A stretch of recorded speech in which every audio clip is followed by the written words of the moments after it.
So here we have two balls of masses 50 grams and 100 grams. That means the mass of the first ball, that is m1, is equal to 50 grams. We'll convert this into kilograms by dividing it by 1000. That means 50 upon 1000 kg should be written.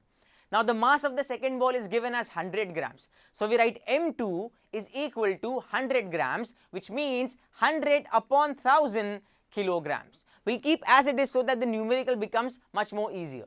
Now the initial velocities are also given. Initial velocity of the first ball, that is u1, is equal to 3 meters per second, and the initial velocity of the second ball, that is u2, is equal to 1.5 meters per second. Now they will collide each other, and after the collision the first ball moves with the velocity of 2.5 meters per second. That means the final velocity of the first ball, that is v1, is equal to 2.5 meters per second. Calculate the velocity of the other ball after collision. That means we have to find the final velocity of the second ball, that is v2, is equal to question mark. We know that we have to use the law of conservation of momentum. That means m1 u1 plus m2 u2 is equal to m1 v1 plus m2 v2 is the formula that we are supposed to use. That means solution will always start with the formula. That means what we are doing over here is writing the same formula once again. Now we'll substitute the values. What is the value of m1? The value of m1 is 50 upon 1000 into u1. What is u1? u1 is 3.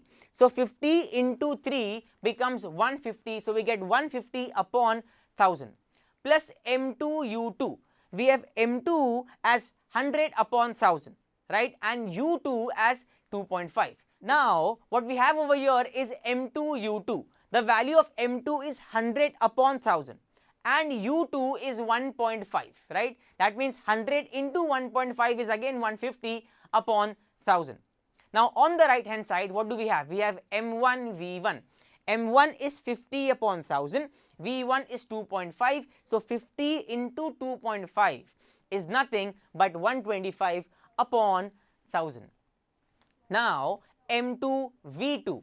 m2 is again we know 100 upon 1000 and v2 remains as it is. Now if you see here, 150 plus 150 upon 1000. Now what we are going to do over here is, we know that the denominator is common. So 150 plus 150 becomes 300. So we have 300 upon 1000 is equal to, here we have the denominator common as 1000, and in the numerator we have 125 plus 100 v2 upon 1000. Now both these thousands will get cancelled.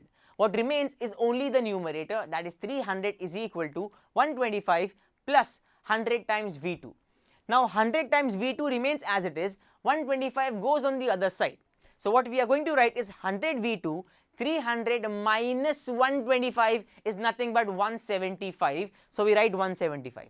So v2 will be equal to 175 upon 100. So 175 upon 100 is nothing but 1.75, and the unit will be meters per second.